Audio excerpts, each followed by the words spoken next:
കേന്ദ്ര പ്രതിരോധ മന്ത്രി രാജ്നാഥ് സിംഗ് ജമ്മു കാശ്മീരിൽ ഭീകരാക്രമണം നടന്ന പൂഞ്ച് രജൌരി മേഖലകൾ അദ്ദേഹം സന്ദർശിക്കും. സേനാ ഉന്നത ഉദ്യോഗസ്ഥരുമായി സുരക്ഷാ അവലോകന യോഗവും പ്രതിരോധ മന്ത്രി ചേർന്നു. ഭീകര പ്രവർത്തനങ്ങൾക്ക് തിരിച്ചടി നൽകുമെന്ന് രാജ്നാഥ് സിംഗ് പറഞ്ഞു. തുടർച്ചയായ ഭീകരാക്രമണ പശ്ചാത്തലത്തിലാണ് കേന്ദ്രമന്ത്രിയുടെ സന്ദർശനം. പൂഞ്ചിലും ബാരാമുള്ളയിലുമുണ്ടായ ഭീകരാക്രമണങ്ങൾ അതീവ ഗൗരവത്തോടെയാണ് പ്രതിരോധ മന്ത്രാലയം കാണുന്നത്.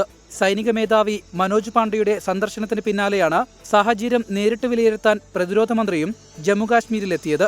ജമ്മുവിലെ ഉന്നത സൈനിക ഉദ്യോഗസ്ഥരുമായി പ്രതിരോധ മന്ത്രി സുരക്ഷാ സാഹചര്യം വിലയിരുത്തി. ഭീകരതയ്ക്ക് കൃത്യമായ മറുപടി നൽകുമെന്ന് പ്രതിരോധ മന്ത്രി വ്യക്തമാക്കി. इस प्रकार की घटनाओं को रोकने में सिक्योरिटी और इंटेलिजेंस एजेंसी दोनों ही महत्वपूर्ण भूमिका निभाते हैं और लगातार उनके द्वारा भी यह प्रयत्न जारी है उनकी यह भूमिका और भविष्य में ज्यादा इफेक्टिव हो. ഭീകരാക്രമണം നടന്ന പൂഞ്ച് രജൌരി മേഖലയിൽ പ്രതിരോധ മന്ത്രി നേരിട്ടെത്തി സാഹചര്യം വിലയിരുത്തും. പ്രതിരോധ മന്ത്രിയുടെ ജമ്മു സന്ദർശനത്തിനിടെ ശ്രീനഗർ ബാരാമുള്ള ഹൈവേയിൽ നിന്ന് IED കണ്ടെത്തി. ലാവേപോറയ്ക്ക് സമീപം കണ്ടെത്തിയ IED ബോംബ് സ്ക്വാഡെത്തി നിർവീര്യമാക്കി. പോലീസും സൈന്യവും സംയുക്തമായി നടത്തിയ പരിശോധനയിലാണ് IED കണ്ടെത്തിയത്. 24 ഡൽഹി.